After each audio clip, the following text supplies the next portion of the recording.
ever wanted to learn about the development of the Shrek video game? Of course you do. So, find out in Shrek Game Development. Game Facts Special. Since we're covering Shrek game development, we will obviously be discussing everything from corporate mergers to esports. But let's get started with Shrek and Shrek Extra Large. On December 20th, 2000, TDK Mediactive announced that it acquired the license to make games based on DreamWorks' upcoming franchise. TDK would come to develop several games for the franchise.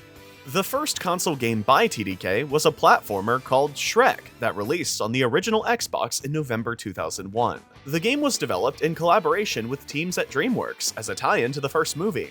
The story was completely different to the movie, acting as a side story set after the first film. Merlin has captured Princess Fiona, and Shrek must perform good deeds to clear magic fog, which blocks Shrek's path to Merlin's evil tower, where he has imprisoned Fiona. While being interviewed by IGN before its release, Shrek the game's producer, Ken Fox, stated the game was created with an original story set after the first film because the second film was currently in production. His team developed a side story with lots of new characters and locations. A lot of these characters were even designed by Todd McFarlane, the legendary artist who's worked on Marvel's The Amazing Spider-Man and created Spawn. Even though it was quite an ambitious project with so much work put into it, repetitive gameplay and major audio issues gave it a deserved mixed reception. But working with DreamWorks did give the developers access to a lot of technical knowledge about the film. Because of this, the game was graphically impressive for its time, and one of the first video games ever to use deferred shading.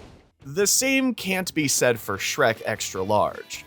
This was a remaster of sorts of Shrek for the GameCube. While it was meant to improve upon the original title, the only thing this port did was manage to make things even worse. The graphics didn't translate well to the GameCube, and there were many problems, from the camera to frame rate and audio issues. Despite that, both versions of the game sold well. You wouldn't be at fault for thinking that the movie's success had a bigger part to play in that than the quality of the games. There was also a planned port of Extra Large for the PlayStation 2, but it was cancelled. Shrek Fairy Tale Freakdown. The very first Shrek game, a fighting game on the Game Boy Color of all things. The game featured 9 playable characters from the film and 9 stages to go along. Despite being a historical title on account of being the first video game based on Shrek, there isn't a lot known about the development of Shrek Fairy Tale Freakdown.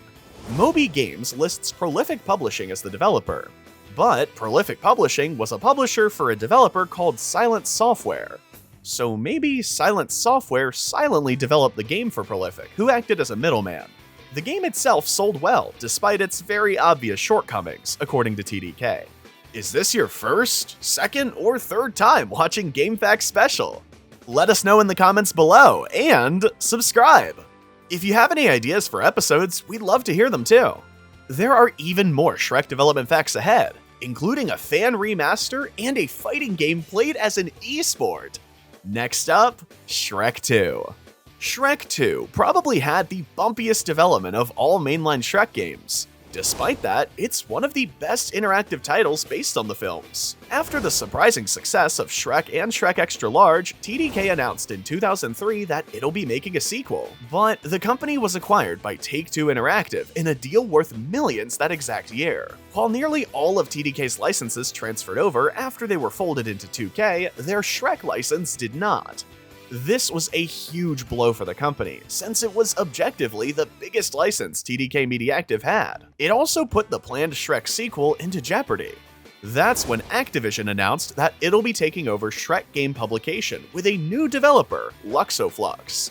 Both would work in collaboration with DreamWorks Animation to make a title based on the upcoming Shrek 2 film. The team at Luxoflux was given access to the second film's script and concept art. This allowed them to make levels faithful to the upcoming film. Activision went on to publish 2 versions of the game at launch. One of them was the main game, which was released on Xbox, PlayStation 2, and GameCube by Luxoflux. The other was a Game Boy Advance release, which was a side-scroller developed by Vicarious Visions and similar in design to their Game Boy Advance Crash titles. Shrek 2 received a much more positive reception than the TDK-developed Shrek titles, especially the version for the Game Boy Advance. This led to Activision releasing a port on PCs, which was called Shrek 2 Team Action. Technical limitations at that time made development on the port difficult, and the game didn't transfer over well to PC. There was also a second version of Shrek 2 on PC, which was developed using Unreal Engine 2 and was meant for much younger audiences. Shrek Super Slam.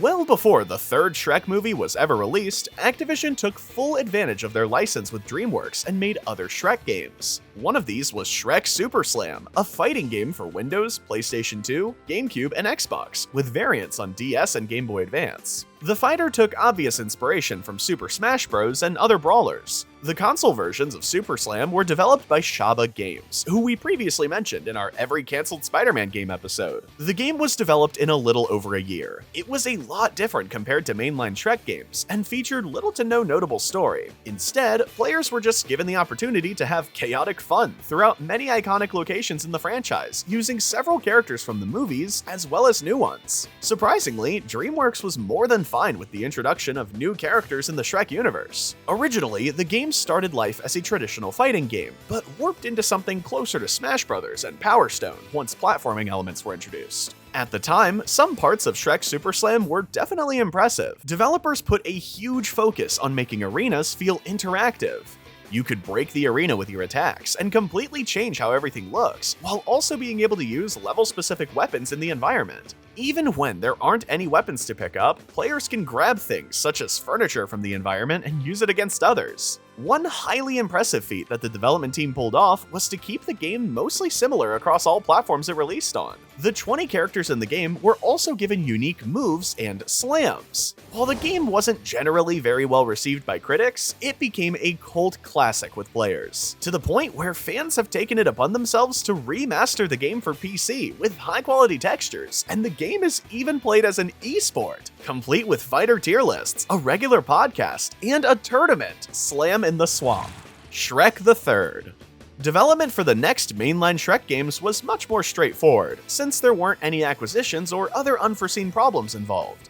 But that doesn't mean it was all easy for Activision.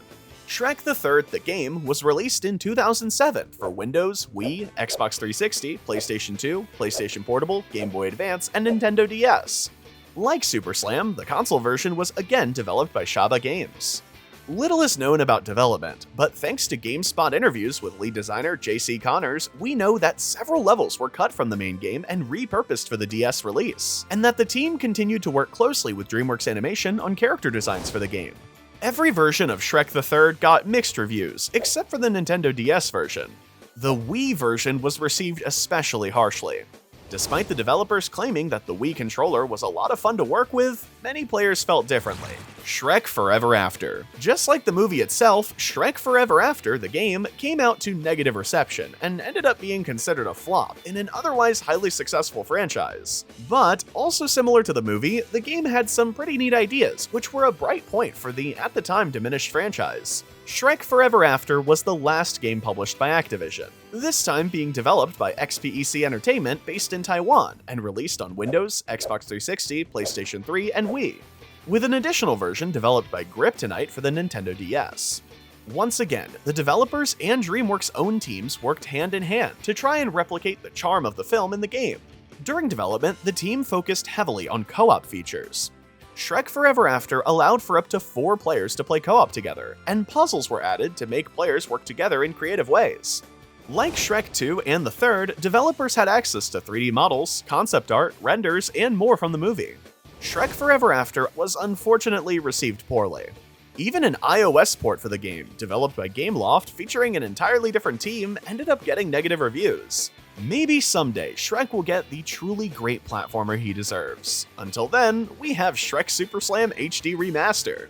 Thanks to Social Media Alex and Overbound for writing this episode. Make sure to like the video and subscribe for a ton more facts about your favorite games. Check out our recent episodes on every cancelled Spider-Man game and every cancelled Batman game. This is McJen signing off. Thanks for watching. This has been a Game Facts Special.